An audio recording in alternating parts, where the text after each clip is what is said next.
to be the best, number one and nothing less. Lead me to my destiny. I have waited patiently. I have vision, oh I believe.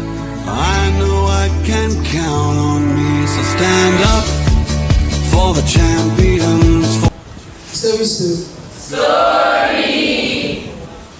On a very good afternoon, Sammy set off to the train station to board the train, and he boarded the injection train, and he rode down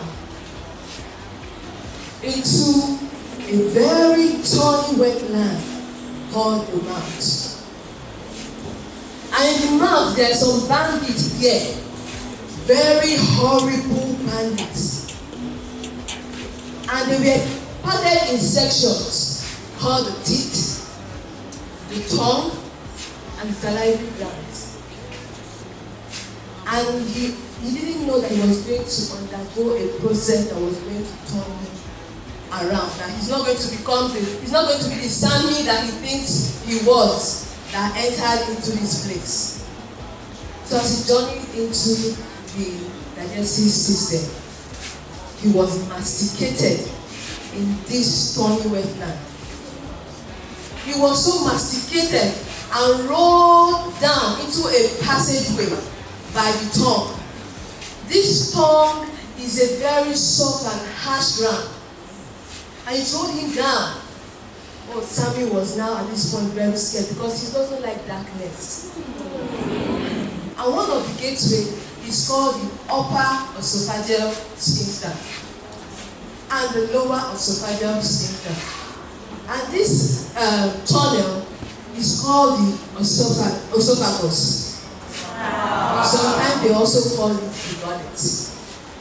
And this esophagus is a long collapsible tube that is about 25 centimeters long. I'll be giving a brief introduction before we give our some representation of the small intestine. First, what's the small intestine? It is a long hollow tube which is fitted in the middle of after the stomach. It is fitted in between the large intestine, and it is about 20 meters long or 6 foot long, and it is divided into 3 sections, which is the first section, which is the duodenum.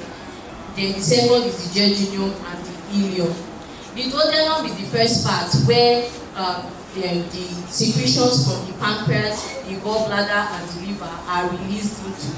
The pancreas, gallbladder, and liver are accessories organ of the GIT.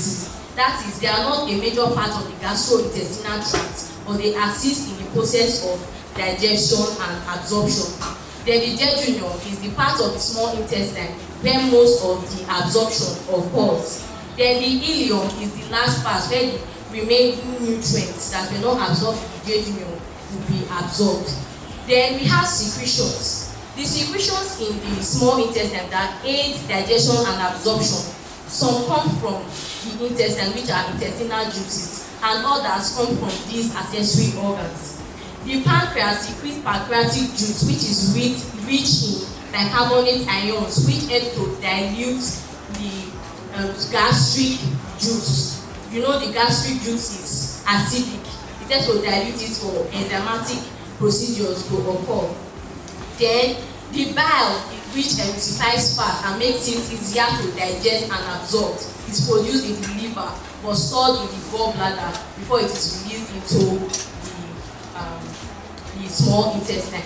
Then we also have hormones that are secreted in the small intestine. We have secretin and cholecystokinin.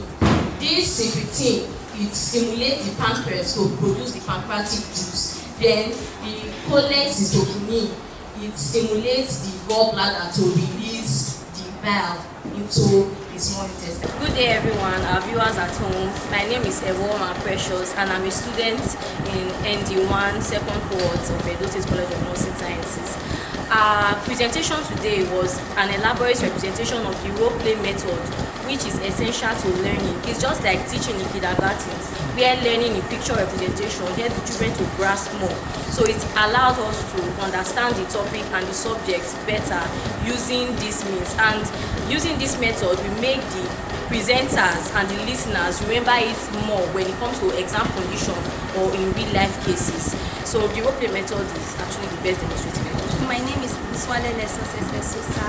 I'm from ND1 second cohort.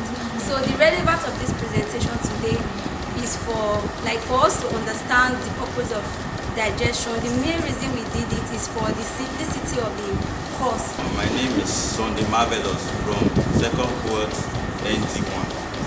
So the knowledge of today's presentation helps the students to know about the GIT, the accessory organs associated with the GIT, how this GIT helps to break food substances down into the nutrients the body needs to grow and function. I know I can count on me, so stand up for the champions, for the champions. Stand up, stand up, stand up for the champions, for the champions. Stand up.